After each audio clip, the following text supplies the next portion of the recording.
You ask Tiger to solve. This deals with linear equations with one unknown.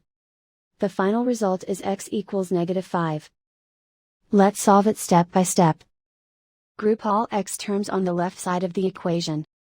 Subtract 8x from both sides. Group like terms. Simplify the arithmetic. Group like terms. Simplify the arithmetic. Group all constants on the right side of the equation. Subtract 1 from both sides. Simplify the arithmetic.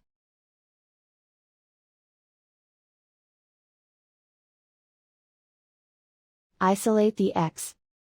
Divide both sides by -2. Cancel out the negatives. Simplify the fraction.